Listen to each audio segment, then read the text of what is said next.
Bueno, ahora sí quiero presentarles a los jóvenes de Generación Ciudadana con su microvisión ciudadana. Ellos son Ramiro Granado, su presidente, y Elena Molina. Vamos a hablar el tema sobre la posición de Argentina y Gran Bretaña, las justificaciones que tienen estas dos naciones para argumentar la soberanía sobre las Islas Malvinas. Bien, chicos, bienvenidos, ¿cómo están? Hola, ¿qué tal? Tema actual y tema, Siempre actual. Siempre actual. A 29 años de la Guerra de Malvinas, un tema siempre actual. Siempre actual, que no hay que olvidar, ¿no es cierto? No hay que olvidar, es una herida abierta de los argentinos que lo toman con mucha pasión y desde mi posición personal con poca racionalidad, pero con mucha pasión. Y me parece que esto es un avance hacia la racionalidad. ¿Por qué las Malvinas son argentinas? Trataremos en el micro de que Elena comentará cuáles son los argumentos británicos para justificar la soberanía territorial de Gran Bretaña en las islas, y yo trataré de playarme en los argumentos que son, digamos, argentinos, que justifican la soberanía territorial. Más razón y menos emoción, ¿no? Más razón y menos emoción, exactamente. Muy bien, porque así es la manera que se va a lograr Por supuesto, sin olvidar el sentimiento patrio hacia las Islas Malvinas y una guerra cruenta como lo fue, pero bueno, siendo un poco más racional en los argumentos. Así es, bueno, soy todo oídos y creo que también nuestros televidentes. Voy a empezar con los elementos argentinos, digamos. La República Argentina principalmente reclama tres tipos de derechos. El principal, y creo yo uno de los más contundentes, es el derecho geográfico, en los cuales se puede ver, simplemente con ver un mapa de relieve de la República Argentina, nosotros podemos ver lo que es la continuidad, digamos, geológica de la plataforma continental, y que las Islas Malvinas se encuentran a menos de 480 kilómetros de superficie del país. Eso es, digamos, como el más contundente y el más visible, pero a la hora de exponer los puntos más sobresalientes también se encuentran los derechos históricos y los derechos jurídicos sobre las Islas Malvinas. En cuanto a los derechos históricos, podemos ver que España basó sus derechos sobre las islas en muchos tratados, incluso en las bulas intercarteras de 1493 y el conocido Tratado de Tordesillas, que lo firmó Fernando e Isabel, que eran del Reino de Castilla y Aragón, actualmente España, del Estado español, y el rey de Portugal. Y por último, el descubrimiento de las Islas Malvinas fue producido muy anteriormente al descubrimiento de John Davis, que en 1592, que aduce Gran Bretaña, y barcos al servicio de España, según muestran la documentación y los mapas, son anteriores al descubrimiento de los ingleses. Y por último, los derechos jurídicos que aduce la República Argentina. El primero es que tanto España como Argentina hicieron ocupación efectiva de las islas, principio que el Reino Unido en ese entonces reconocía como esencial para la adquisición de soberanía territorial, la ocupación efectiva. En el año 1771 España recupera las islas y destruye todos los símbolos ingleses que habían en las islas. Nunca hizo una protesta formal al respecto. Y eso, el derecho internacional lo interpreta como un abandono físico de la pretensión británica de ocuparse en la isla Malvinas. Después vamos a ir ya al año 1816, una fecha muy conocida por los argentinos, que se declara la independencia el 9 de julio en esta provincia. Y allí, cuando la Argentina se declara un Estado independiente, hereda todos los derechos de España en virtud de lo que se llama la sucesión de Estado. El otro argumento que usa la República Argentina en contra de Gran Bretaña es que en el año 1820, más precisamente el 6 de noviembre, las Provincias Unidas del Río de la Plata hacen efectiva una posesión en las Islas Malvinas y el Reino Unido no realiza protesta alguna. Y tampoco realiza protesta alguna cuando el Reino Unido declara a las Provincias Unidas del Río de la Plata un Estado autónomo, libre e independiente del Estado español. Y recién la primera protesta formal de Gran Bretaña se va a hacer en el año 1831 y que va a ser posteriormente, consecuente a ello, en el año 1833, cuando la Argentina vivía una crisis interna sangrienta, que era una guerra civil entre unitarios y federales, y la Argentina estaba políticamente endeble, no hacía endeble su soberanía. Argentina era un país libre que se estaban enfrentando grupos internos para ver cuál iba a ser el diseño institucional del país. Y en el año 1833, Inglaterra, aprovechando esta situación, invade las islas, se corren a los pobladores y se les prohíbe regresar a las Islas Malvinas, y es allí cuando los ingleses izan su bandera, y allí va a quedar izada hasta el 2 de abril de 1900. Bueno, muy apasionante el tema que nos están tratando los chicos, pero tenemos que hacer una pausita. Ya volvemos.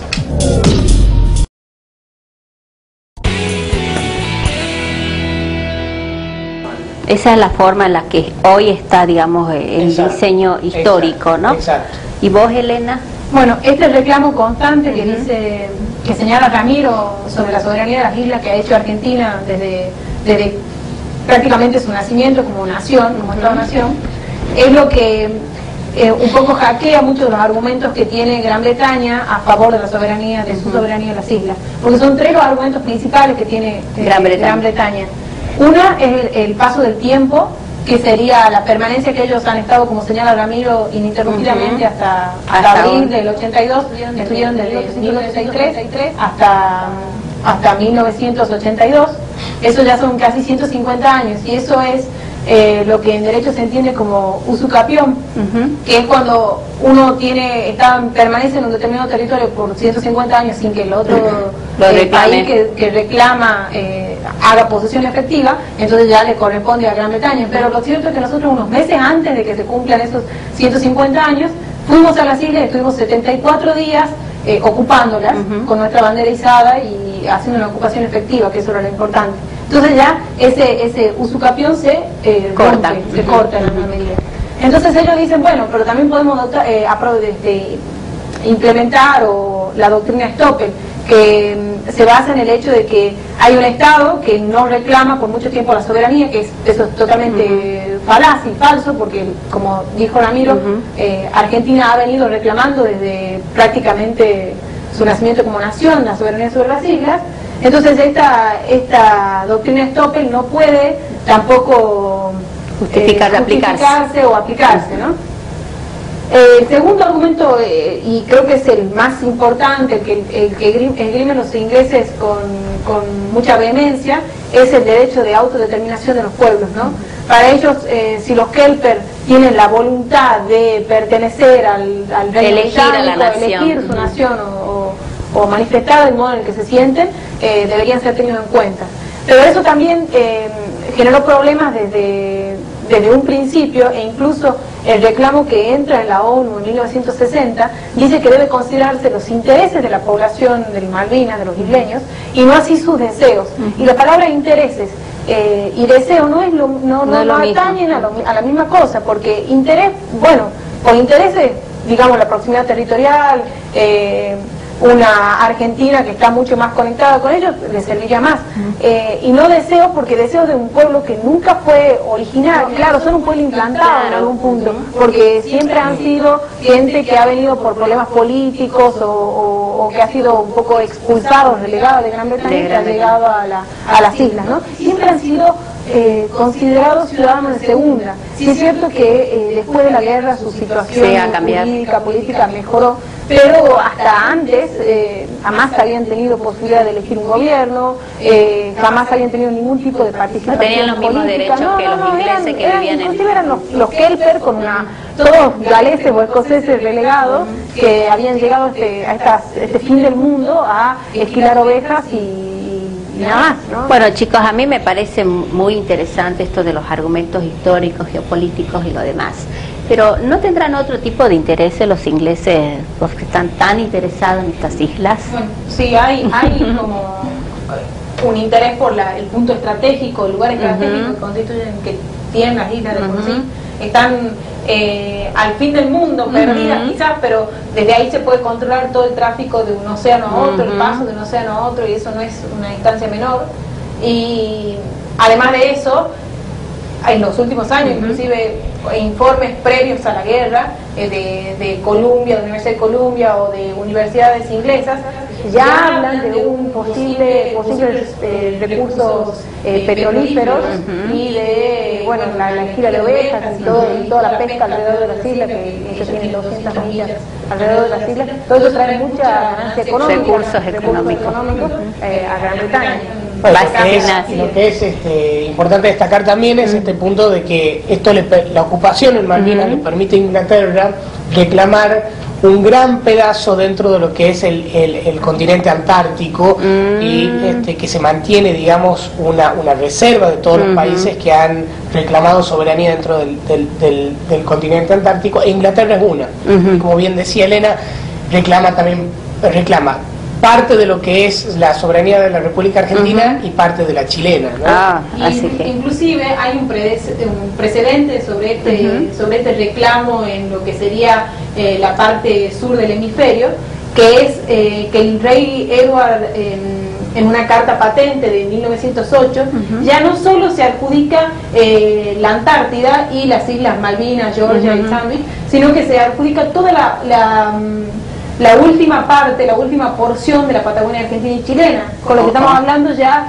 de inclusive un avance al continente, ¿no? A la realidad continental, porque eso ya sería tener pleno dominio de todo lo que sería la parte sur de eso ya es muy peligroso. Eso ya es muy peligroso. Bueno, es eso. No, y lo que también es llamativo de esto es que Gran Bretaña sigue invirtiendo casi 600 millones de dólares al año en una isla que según no les tiene 2.500 habitantes, digamos. Claro, entonces ahí están otros intereses. Claro, ¿no? Y esa gente que un poco, esos Kelper que están ahí como justificando o reivindicando el argumento más fuerte de los ingleses, que era la autodeterminación de los pueblos, que termina siendo un argumento que es bastante endeble, pero también hay que recordar en esto y hay que ser realistas, como dice Ramiro, y buscar argumentos racionales, porque lo cierto es que cuando nos enfrentamos a la ONU, así logremos que a Gran Bretaña se siente hablar, nos estamos sentando con uno de los países que tiene derecho a veto. Este tema es esencial en la conquista de las Islas Malvinas, porque no va a venir a través de armas, a través de... No, es negociación pura. Es negociación pura y es inteligencia de parte de la política exterior argentina.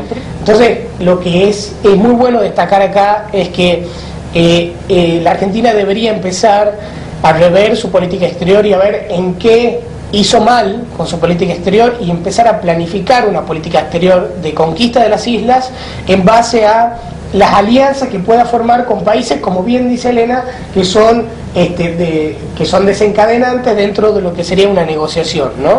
Pero al margen de eso, nos conviene también que nos ayuden España. Nosotros ahí tenemos con España una ayuda recíproca, porque ellos reivindican su soberanía sobre Gibraltar, nosotros sobre las Malvinas, y son enclaves coloniales, porque son enclaves coloniales hasta el día de hoy, que hay que tener en cuenta. Inclusive para los propios españoles es algo que produce tensiones el hecho de estar en la Unión Europea con un país que no tiene constitución, porque eso ellos, muchas de las reglas del juego se rigen por esto de la tradición, con una constitución constitucionaria, pero al margen de eso, a ellos también les conviene estar con nosotros y reconocer nuestra soberanía a España, para que nosotros también nos podamos ayudar a ellos a reconocer la soberanía. Colaboración entre los intereses que deben. Bueno, mire, yo sé que Generación Ciudadana ha hecho algún tipo de concientización en la sociedad acerca de este tema, pero quiero que nos cuenten después de la pausa, ¿sí? Perfecto. Bueno, vamos a la pausa y ya. Bueno, retomamos con los chicos de Generación Ciudadana.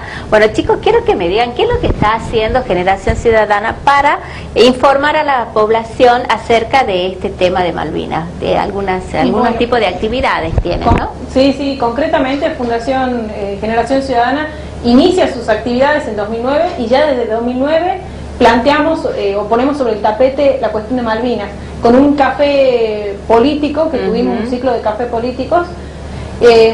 Como segunda instancia, el año pasado tuvimos un ciclo de cine debate sobre Malvinas, fue especialmente diseñado para estas fechas, fue en abril, y vimos dos películas, El Visitante y Los Chicos de la Guerra.